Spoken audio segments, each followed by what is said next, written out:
ప్రభు అయిన యేసుక్రీస్తు నామంలో మీ అందరికీ నా శుభాలు వందనాలు తెలియజేస్తా ఉన్నాను.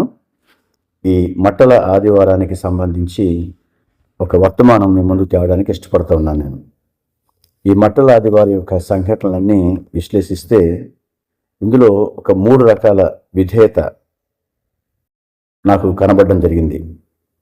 లూకా సువార్త 19వ అధ్యాయం 28 నుంచి 38 వచనాల ఆధారంగా ఈ 3 రకాల విధేయతలను మీకు పరిచయం చేయడానికి నేను ప్రయత్నం చేస్తాను. మొట్టమొదటిది తండ్రి చిత్తానికి విధేయత చూపిన కుమారుడు. రెండవది బోధకుని ఆజ్ఞకు విధేయత చూపిన శిష్యులు. మూడవది సృష్టికర్తకు విధేయత చూపిన సృష్టము అంటే గాడిద పిల్ల.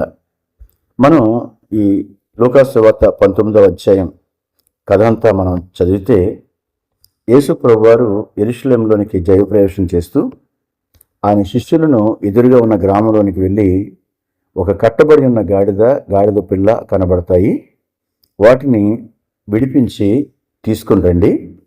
ఆ యజమానుడు ఇవి వేనికి అని అడిగితే ఇది ప్రభువుకు కావలను అని చెప్పండి అని చెప్పగా శిష్యులు ఆయన చెప్పినట్టు వెళ్ళి ఆ గాడిద పిల్లను విడిపించి ఆయన దగ్గరకు తీసుకుని వచ్చారు.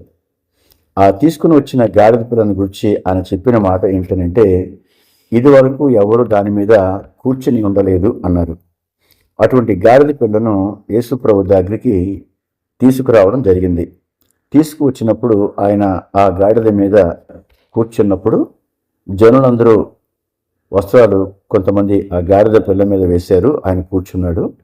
మిగిలిన వస్త్రాలను ఆయన ప్రజలంతా దారి పొడుగునా పరచగా గాడిద మీద కూర్చున్న ఆయన ఆ వస్త్రాల మీదుగా నడిచి వెళ్ళినట్టుగా చుట్టూ చేరిన జనం హోసన్నా జయము అంటూ ఆయనకు జేజేలు పలకడం మనం చూస్తాం.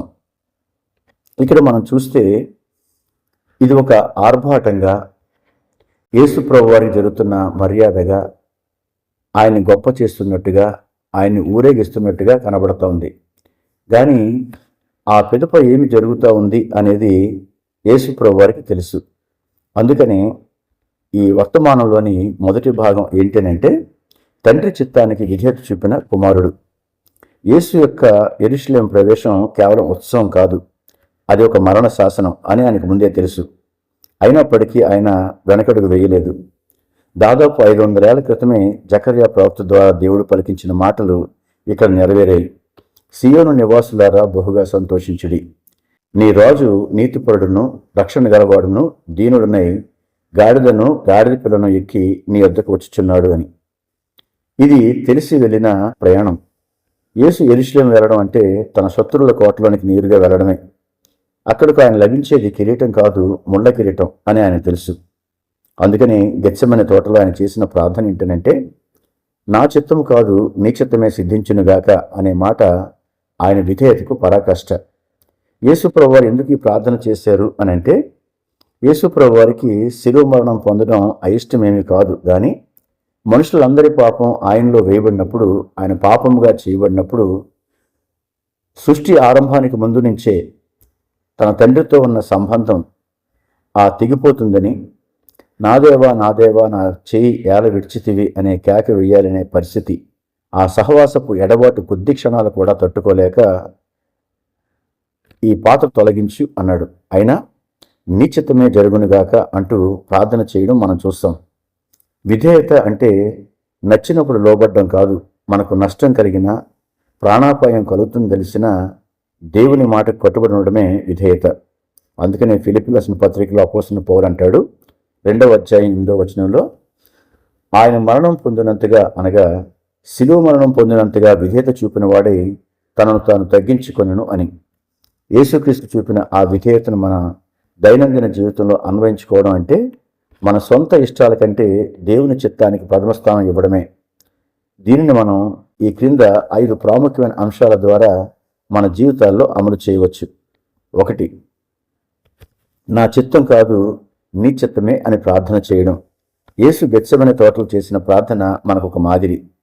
మన జీవితంలో మనం ఏదైనా నిర్ణయం తీసుకునేటప్పుడు లేదా కష్టాల్లో ఉన్నప్పుడు మనకు కావాల్సింది మాత్రమే అడగకుండా దేవుని ఉద్దేశం నెరవేరాలని కోరుకోవాలి. మీరు ఉద్యోగం, వివాహం లేదా ఇతర ముఖ్యమైన నిర్ణయాలు తీసుకునేటప్పుడు ప్రభు నాకు ఇది ఇష్టం, కానీ నీ చిత్తం ఏమైతే అది నా జీవితంలో జరగనివ్వు అని ప్రార్థించడం నేర్చుకోవాలి. మనకు చాలా ఇష్టాలు ఉంటాయి. ఆ ఇష్టాలు నెరవేరాలని కోరుకోవడం తప్పేమీ లేదు. కానీ చిట్ట చివరిగా దేవుని చిత్తమే జరగాలని కోరుకోవడం అనేది ఇక్కడ మనం నేర్చుకుంటా ఉన్నాం.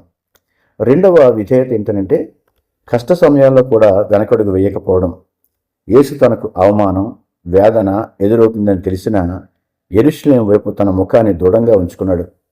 దేవుని మార్గంలో నడవడం అంటే ఎప్పుడూ పూలబాట కాదు. దేవుని వాక్య ప్రకారం నడుస్తున్నప్పుడు లోకం మిమ్మల్ని అపార్థం చేసుకున్నా లేదా ఎగతాళి చేసినా ఆ భయంతో దేవుని మార్గాన్ని విడిచిపెట్టకూడదు. నిజాయితీగా ఉండడం వల్ల తాత్కాలికంగా నష్టం వచ్చినా దేవుని చిత్తానికి లోబడి ఉండడమే శ్రేయస్కరం. మూడవది, గర్వాన్ని వీడి దీన మనసు కలిగి ఉండడం. రాజుల రాజు అయి ఉండి కూడా యేసు గాడిద పిల్లపై ప్రవేశించాడు.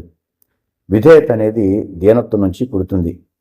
మీ కార్యాలయంలో కానీ కుటుంబంలో కానీ ఇతరులకు సేవ చేయడానికి లేదా తగ్గించుకోవడానికి వెనుకాడకండి. నేను ఎందుకు తగ్గాలి అనే అహంకారాన్ని వెళ్ళడమే క్రీస్తు మనసు కలిగి ఉండడం అంటే అర్థం. నాలుగవ విషయం, దేవుని వాక్యానికి తక్షణ విధేయత. ప్రవచనాలు నెరవేరాలని యేసు ఎలాగైతే జాగ్రత్త పడ్డారో మనం కూడా దేవుని వాక్యంలో వ్రాయబడిన ఆజ్ఞలను పాటించి వాటికి విధేయత చూపించాలి. బైబిల్లో క్షమించు అని ఉన్నప్పుడు అవతల వారి క్షమాపణ అడగకపోయినా మనం వారిని క్షమించాలి. ప్రేమించు అని ఉన్నప్పుడు మన శత్రువులను కూడా ప్రేమించడానికి ప్రయత్నించాలి. ఇది దేవుని వాక్యానికి మనం చూపే దైనందిన విధేయత. ఐదవ మాట, మన బాధ్యతలను దేవుని సేవగా గుర్తించడం. యేసు తన భూలోక పరిచర్యను తండ్రి తనకు అప్పగించిన పనిగా భావించాడు. మీరు చేసే పని ఏదైనా, అది చదువైనా, ఉద్యోగమైనా, గృహ బాధ్యతలైనా, దాన్ని మనుషుల కోసం కాక దేవుని కోసం చేస్తున్నట్టుగా నమ్మకంగా చేయండి. అదే దేవునికి మనం చూపే గొప్ప విధేయత. ఈరోజు మీ జీవితంలో దేవుని చిత్తానికి వ్యతిరేకంగా ఉన్న ఒక చిన్న అలవాటును లేదా మొండితనాన్ని విడిచిపెట్టి యేసు వలె లోబడ్డానికి మీరు సిద్ధంగా ఉన్నారా? ఇక రెండవ విధేయత, బోధకుని ఆజ్ఞకు విధేయత చూపిన శిష్యులు. యేసు ఇచ్చిన ఆజ్ఞ భౌతికంగా చూస్తే చాలా వింతైంది. ఒకరి ఇంటి వద్ద కట్టబడిన గాడిద ఉంది, దాన్ని విప్పి తీసుకురండి అన్నారు. యజమానిని అడగకుండా గాడిదను విప్పడం అంటే అది దొంగతనంగా పరిగణించబడే అవకాశం చాలా ఉంది. ఆ రోజుల్లో దొంగతనానికి వేసే శిక్షలు చాలా కఠినంగా ఉండేవి కూడా. అయినా శిష్యులు తక్షణమే స్పందన చూపించారు. శిష్యులు, ప్రభువా, వారు మమ్మల్ని దొంగలను పట్టుకుంటే ఏంటి, ఆ తర్వాత మమ్మల్ని విడిపించేది ఎవరు అని ప్రశ్నించలేదు. వారి విధేయతలో నమ్మకం ఉంది. ఆయన చెప్పాడంటే అది జరుగుతుంది అనే నిశ్చయత. యేసు తమకు ఆజ్ఞాపించిన ప్రకారం శిష్యులు వెళ్ళి అని మత్తయి సువార్త 21వ అధ్యాయం 6వ వచనంలో మనం చూస్తాము. ఈ విధేయతలో ఇంకా వివరాలు ఏంటంటే, యేసు ఏ గ్రామానికి వెళ్ళాలో, ఏ జంతువు కనిపిస్తుందో, ఏమని సమాధానం చెప్పాలో అన్నీ వివరించారు. శిష్యులు ఆ చిన్న వివరాలను కూడా తూచా తప్పకుండా పాటించారు. మన జీవితంలో కూడా దేవుడిచ్చే చిన్న చిన్న ఆజ్ఞలకు లోబడడం చాలా ముఖ్యం. ఇక కట్టబడి ఉండడం అనంటే, లోకంలో ప్రతి పాపి కూడా పాపము మరియు సాతాను అనే బంధకాలతో కట్టబడి ఉన్నారు. వారు తమను తాము విడిపించుకోలేరు. ఈ గాడిద ఎలా కట్టబడి ఉందో మనుషులు కూడా దానికి పోలికగా ఉన్నారు. ఆ గాడిద విడిపించుకోలేనట్టే మనుషులు కూడా విడిపించుకోలేరు. దాన్ని విప్పండి అని శిష్యులకు ఆజ్ఞాపించాడు. ఈరోజు ఆ శిష్యులు విప్పినట్టుగానే ఈరోజు పాపపు బంధకాల్లో కట్టబడిన పాపులను ఎలా విప్పాలి అనంటే, సువార్త ప్రకటించటం అంటే వారి బంధకాలను విప్పడమే. దేవుని వాక్యం బంధకాలను తెంచుతుంది. వాక్యం అనే సత్యం మనం స్వతంత్రం చేస్తుంది అనే వాక్యం ఇక్కడ మనం జ్ఞాపకం చేసుకోవచ్చు. ఇంకా ఒక విషయం ఏంటంటే, ప్రభువుకు నీ అవసరం ఉంది. ఆ గాడిద గురించి యజమాని అడిగినప్పుడు ఇది ప్రభువుకు అవసరం అని చెప్పమన్నాడు. ఈరోజు ఆ గాడిదే అవసరమైతే దేవుడు ఎవరిని పనికిరాని వారిగా చూడ్డు అని మనకు అర్థమవుతుంది. ఒక సామాన్యమైన గాడిద పిల్ల ప్రభువుకు అవసరమైనప్పుడు ఆయన స్వరూపంలో సృష్టించబడిన మనిషి ఆయనకు ఎంతో అవసరం. యేసు వద్దకు తీసుకురావడం అంటే మన లక్ష్యం ప్రజలను సిద్ధాంతాల దగ్గరకు, చర్చ్ దగ్గరకు తేవడం కాదు, నేరుగా యేసు పాదాల దగ్గరకు చేర్చడం. ఆలోచించాల్సిన ప్రశ్న ఏంటంటే, దేవుడు మిమ్మల్ని ఎవరి బంధకాలను విప్పమని అంటే సువార్త చెప్పమని ప్రేరేపిస్తున్నారో అర్థం చేసుకోండి. శిష్యుల్లాగా మనం తర్కించకుండా ప్రభువుకు నీ అవసరం ఉంది అని చెప్పడానికి సిద్ధంగా ఉండాలి. ఒక సూక్తి చెబుతాను, తర్కం ఆగిపోయిన చోటే కార్యం మొదలవుతుంది అని. ఎక్కడైతే తర్కం ఉంటుందో అక్కడ పని ఆరంభమవదు. తర్కం ఆగిపోతేనే కార్యం మొదలవుతుంది. మరొక మాట, ప్రశ్నించే మనసు కాదు, విధేయత చూపే హృదయం దేవునికి కావాలి అని.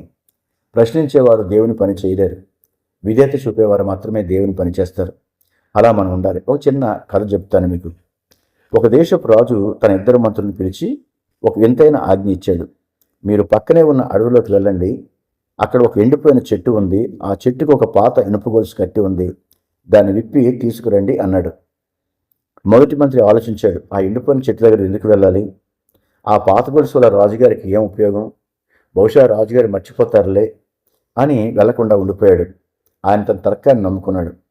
రెండో మంత్రి ఆలోచించాడు, రాజుగారు చెప్పారు అంటే దాని వెనక ఏదో గొప్ప ఉద్దేశం ఉంది. అది పాత గొలుసు అయినా, అది ఎండిపోయిన చెట్టు అయినా, నేను ఆయన మాట పాటించడం నా బాధ్యత అని వెళ్ళి ఆ గొలుసు విప్పుకొని తీసుకొచ్చాడు. ఆ గొలుసు లోపల ఒక రహస్యమైన బంగారపు తాళుచి ఉంది. అది ఆ దేశపు నిధిని తెరిచే తాళం. రాజుగారికి ఆ గొలుసు అవసరం లేదు, ఆ గొలుసును విప్పే విధేయత గల సేవకుడు కావాలి.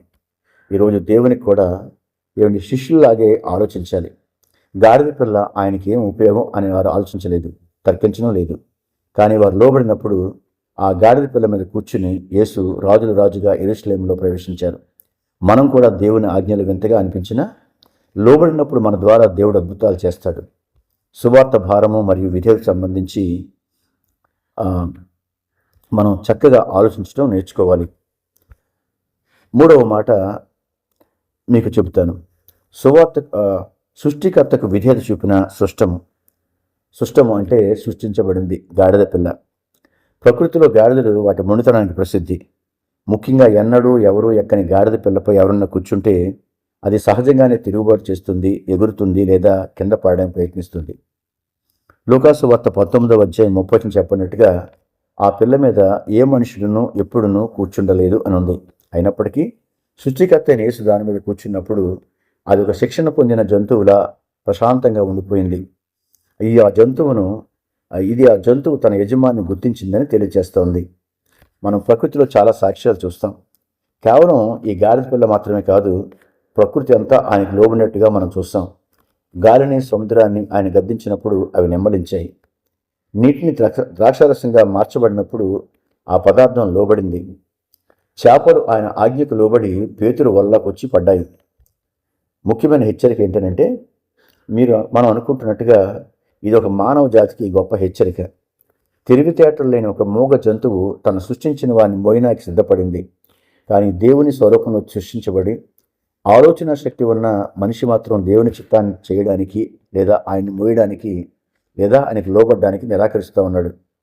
మన జీవితంలో దేవుడు ఏదైనా మార్పు కోరినప్పుడు మనం తరచుగా మొండిగాడిద వలె ప్రవర్తిస్తాం.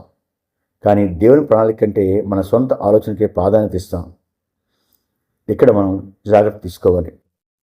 మనం తరచుగా మన జ్ఞానాన్ని బట్టి గర్విస్తాం, కానీ ఇక్కడ దేవుడు ఒక అల్పమైన జంతువు ద్వారా మనకు పాఠం నేర్పిస్తూ ఉన్నాడు. ఒక కుక్క తన యజమానిని గుర్తిస్తుంది, ఒక గాడిద తను పెంచేవాడిని గుర్తిస్తుంది. మరి మనం సృష్టించి పోషించి మన కోసం ప్రాణపెట్టిన రక్షకుని మనం గుర్తిస్తున్నామా? గాడిద పిల్ల ప్రభుకు వాహనంగా మారి యెరూషలేము వీధుల్లో గౌరవాన్ని పొందింది. మనం కూడా దేవుని చిత్తానికి లోబడితే మన జీవితాలకు ఒక విలువ, ఒక గౌరవం వస్తుంది. అది మన వల్ల కాదు, మనలో ఉన్న క్రీస్తు వల్ల. ఈరోజు ఈ 3 చిత్రాలు మన ముందున్నాయి. మన రక్షణ కోసం శిలువ వరకు విధేయత చూపిన రక్షకుడు కనబడతా ఉన్నాడు. తర్కించకుండా సువార్త ప్రజ్ఞకు విన్న సేవకులు కనబడతా ఉన్నారు. తన మొండితనాన్ని విడిచిపెట్టి సృష్టికర్తను మోసిన సృష్టి కనబడతా ఉంది. ఈ మట్ల ఆదివారాన మనం ఎవరిలా ఉన్నాం? కేవలం నోటితో స్తోత్రాలు చెప్పి హృదయంతో ఆయన దూరంగా ఉన్నామా? లేదా గాడిద పిల్లవలే ఆ శిష్యుల వలె ఆయన ఆజ్ఞలకు తల వంచుతూ ఉన్నామా? ఈ మట్టల ఆదివారం మనల్ని మనం ప్రశ్నించుకోవాలి. ఒక గాడిద పిల్ల ఆయన మోయడానికి సిద్ధపడినప్పుడు నేను ఆయన నామాన్ని మోయడానికి, ఆయన ఆజ్ఞకు లోబడడానికి సిద్ధంగా ఉన్నానా? విధేయత అనేది క్రైస్తవ జీవితంలో అత్యంత విలువైన గుణం. ఈ మట్టల ఆదివారాన మనల్ని ఇలా ప్రశ్నించుకోవాలి.